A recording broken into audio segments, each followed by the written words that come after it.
नई टॉपिक नई chapter inverse trigonometric function को स्टार्ट करने वाले हैं, जो कि हमारा चैप्टर 2 है क्लास 12 के लिए, जो कि काफी इंपॉर्टेंट है। सबसे पहले ये देखेंगे इनवर्स ट्रिग्नोमेट्रिक होता क्या है। नाम से पता चल रहा है कि इनवर्स ट्रिग्नोमेट्री यानी कि ट्रिग्नोमेट्री का इनवर्स होना चाहिए। अब सवाल ये रहा कि इनवर्स क्या होता है। तो हम लोग चैप्टर 1 में इनवर्स फंक्शन पढ़ चुके हैं।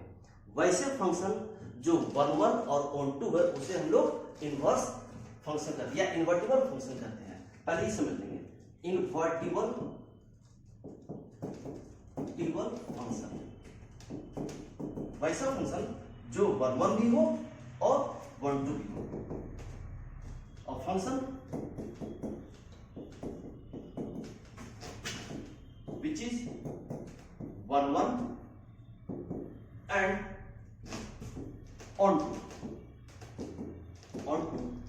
Function are called invertible function. यानी कि हमारे जितने भी इनवर्स ट्रिग्नोमेट्रिकल फंक्शन है वो सारे के सारे इन्वर्टिबल होने चाहिए, यानी कि वो 1 भी होने चाहिए और 2 भी होने चाहिए। ठीक है, लेकिन हमारे जितने भी सिर्फ और सिर्फ ट्रिग्नोमेट्रिकल फंक्शन होते हैं जैसे कि साइन एक्स कॉस एक्स, वो 1 और 2 नहीं होते हैं। जैसे कि अगर हम साइन एक्स की बात कर ले तो ये हमारा 1 और 2 फंक्शन नहीं है। जैसे कि अगर हम इसका ग्राफ बना ले तो साइन एक्स का ग्राफ हम लोग अच्छी तरीके से सीख चुके हैं क्लास 11 में।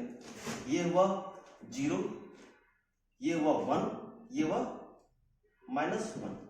ठीक है, जब इसका ग्राफ बनाएंगे तो देखते हैं कि इसका ग्राफ कुछ इस प्रकार से बनता है एंड इधर इस प्रकार से।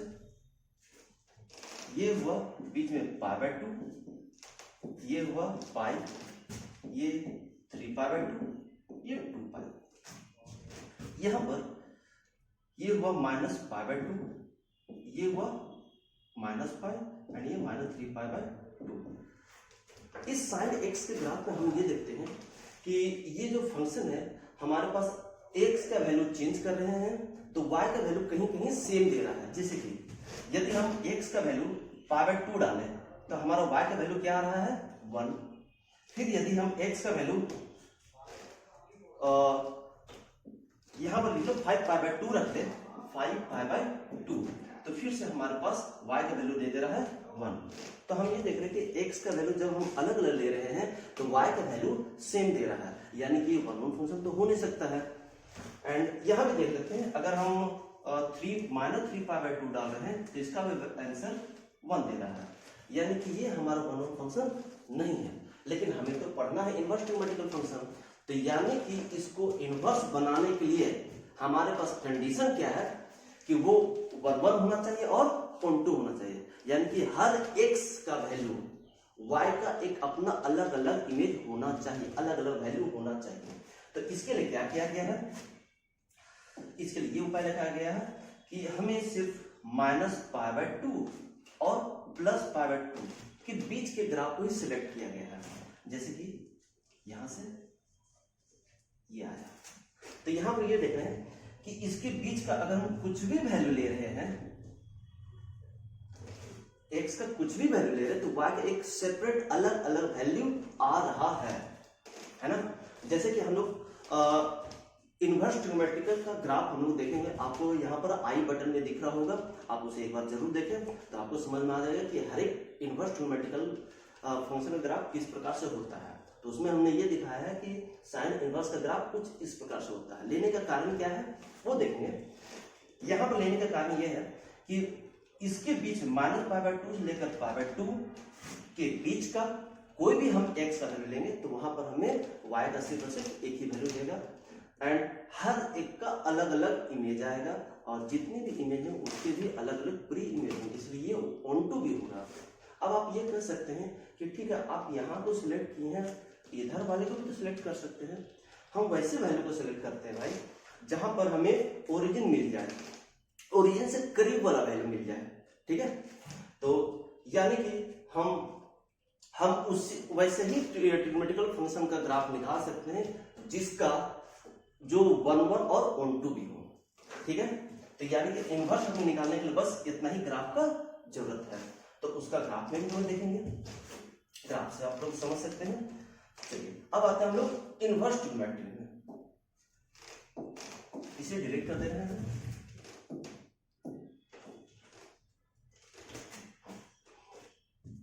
अब इनवर्स ट्रिग्नोमेट्री क्या होता है? इनवर्स ट्रिगोनोमेट्रिक फंक्शन मतलब ऐसा ट्रिग्नोमेट्रिकल फंक्शन जिसके जो वन फंक्शन भी हो और ऑन टू भी फंक्शन हो। जैसे कि हमारे पास ट्रिग्नोमेट्रिकल फंक्शन क्या है, साइन एक्स। तो अगर हमें इसका इनवर्स निकालना है तो हम क्या कर लेंगे, इससे हम लोग थीटा मान लेंगे या कोई एक वैल्यू y मान लेंगे। सपोज y मान लेते हैं ना, y मान लेते हैं। तो मुझे इसका इनवर्स निकालना है तो क्या करेंगे, हम साइन को उधर ले लेंगे। ये बन जाएगा x, साइन उधर गया तो ये बन जाएगा साइन इनवर्स y। ध्यान ये देंगे कि साइन जो है हमारा इधर आके साइन का पावर -1 होना चाहिए। आप इसको इस प्रकार से नहीं लिख सकते हैं y बाई साइन। अगर आप ऐसा लिखते हैं तो ये सरासर गलत हो जाएगा, इसे हमें लेना ही नहीं है, ये गलत है। ये कुछ और फंक्शन होता है और ये कुछ और है। ध्यान देंगे कि ये एक अलग फंक्शन, ये इनवर्स ट्रिग्नोमेट्रिकल फंक्शन है। ये हमें रेशियो दे रहा है, सॉरी ये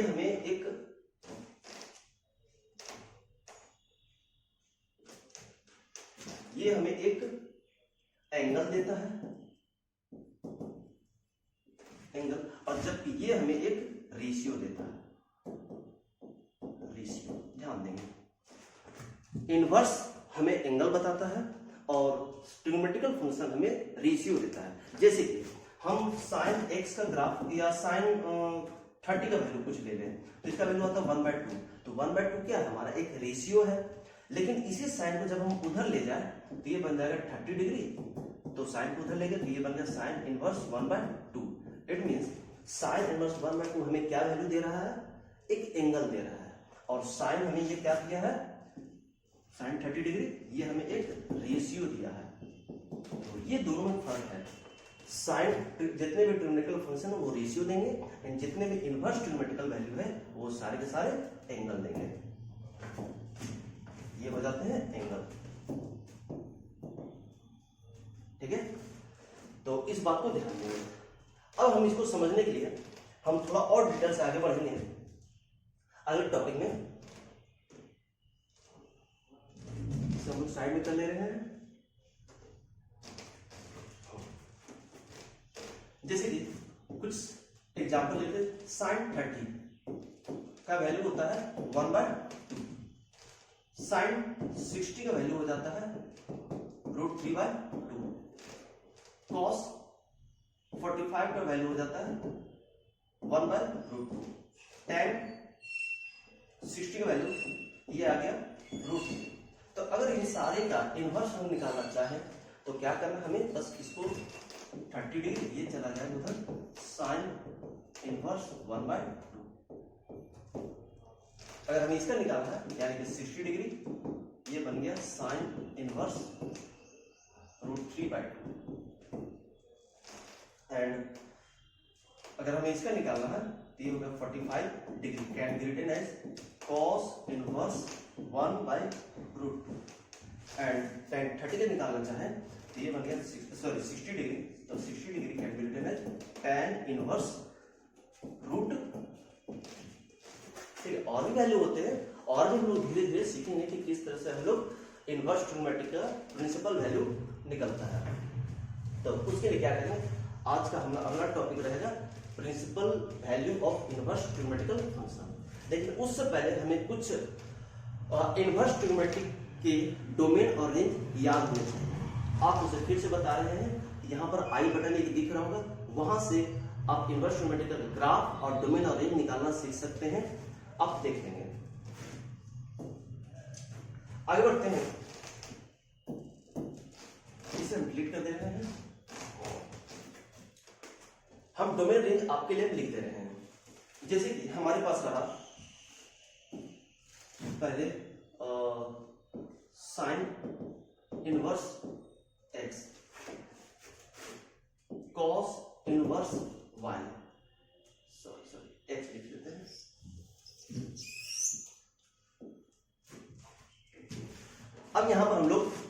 सबसे पहले इनवर्स ट्रिग्नोमेट्रिकल का डोमेन हम लोग लिख लेते हैं, डोमेन और रेंज निकलेंगे ताकि हमारे आगे का जो क्वेश्चन है बनाने में आसानी हो। जैसे कि साइन इनवर्स एक्स, एक तरफ डोमेन लिखेंगे, दूसरी तरफ उसका रेंज लिखेंगे।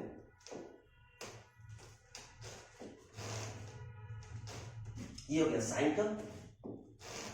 फिर आएंगे हम लोग कॉस इनवर्स एक्स, फिर आएंगे tan इनवर्स एक्स, फिर आ जाएंगे कॉट इनवर्स एक्स, फिर आ जाएंगे cosec inverse x and then sec inverse x.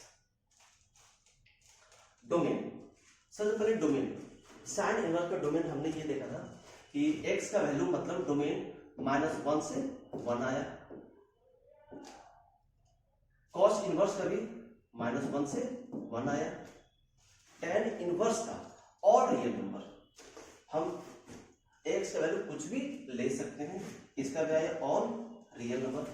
Cosec inverse में हम x का वैल्यू हम और रियल नंबर लिए थे बट एक्सेप्ट -1 to 1, ठीक उसी प्रकार से इसका भी r -1 to 1। ध्यान देंगे पहला दो सेम, ये दो सेम, ये दो सेम, डोमेन का केस में। अब आते हैं रेंज में।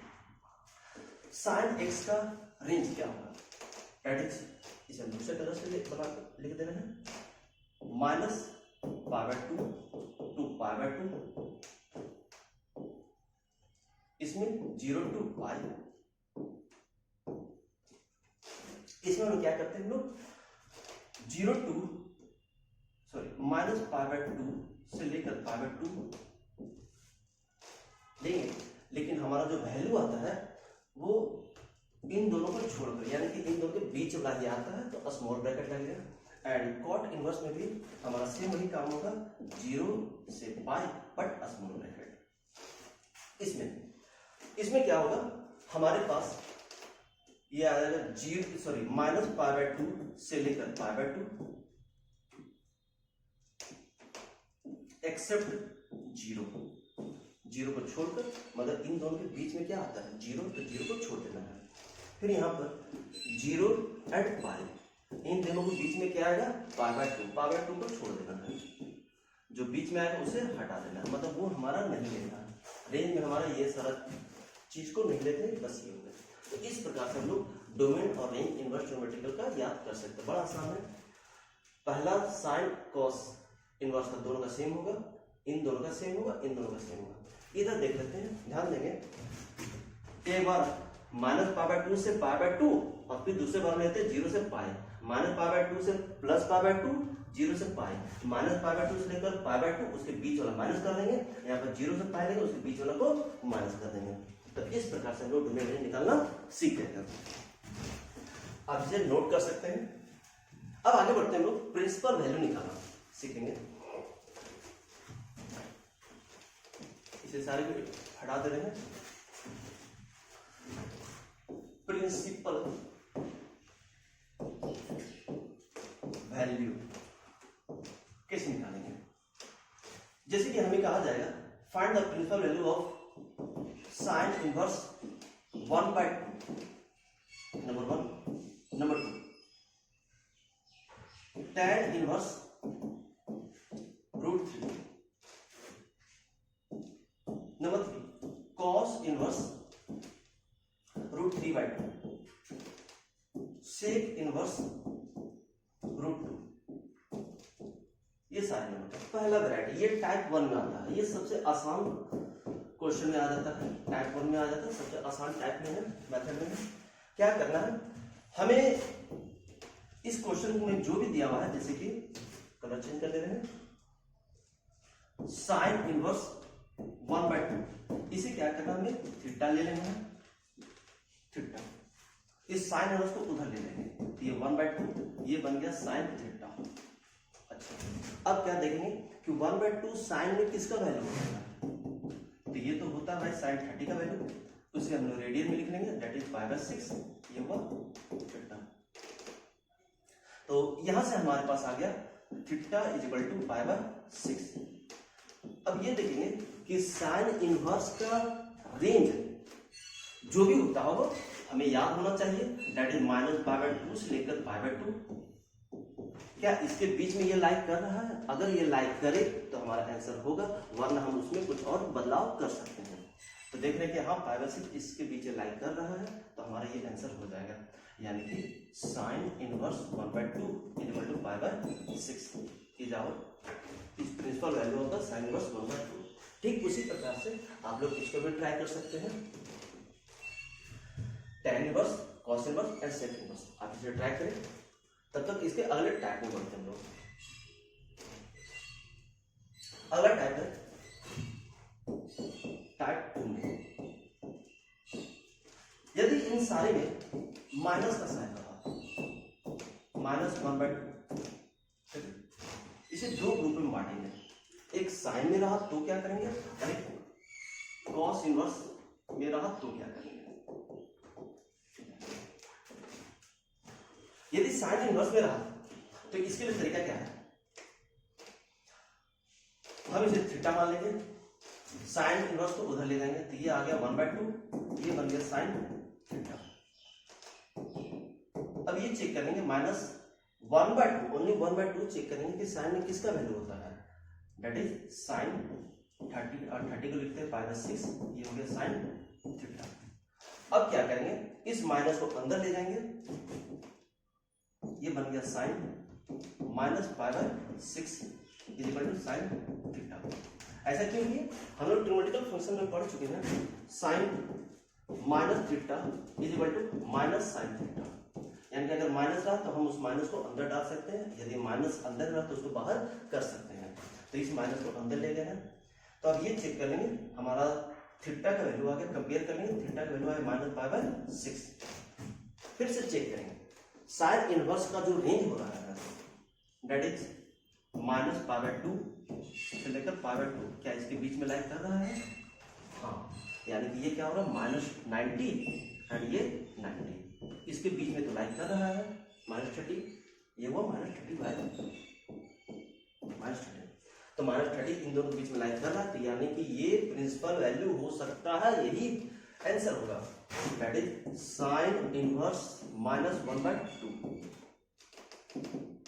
= -π/6, ये आंसर होगा। ठीक है, तो इसमें जितने भी साइन वाले रहे हैं ये काम कर लेंगे, लेकिन कॉस इनवर्स में देखेंगे। कॉस इनवर्स में क्या प्रॉब्लम होता है, यदि हम इसको थीटा ले लें तो कॉस इनवर्स उधर चला जाएगा, दैट इज -1/2 = हो जाएगा कॉस थीटा।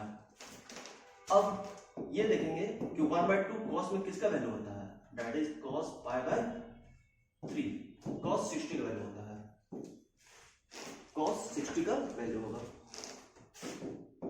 तो यहां पर हम लोग माइनस को अंदर नहीं डाल सकते हैं, क्योंकि हमारे पास फॉर्मूला होता है cos -θ = cos थीटा। तो माइनस रहा तो भाई तो प्लस हो जाता है, हम ये काम नहीं कर सकते हैं।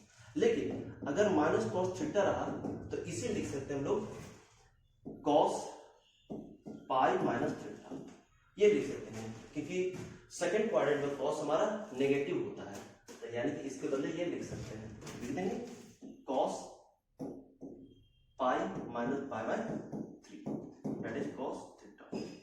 तो ये बन गया हमारा, सॉल्व कर लेंगे, cos 2π/3, ये हो गया cos थीटा। तो यहां से थीटा का वैल्यू आ गया 2π/3, जो कि 0 और पाई, जो कि cos इनवर्स का रेंज होता है उसमें लाइक कर रहा है, लेकिन ना ये 180 से कम, ये वैल्यू इसी से निकला ना, तो यहाँ तो पता चल ही रहा है कि 180 से कम है, तो मतलब 0 और 180 के बीच में आ रहा है।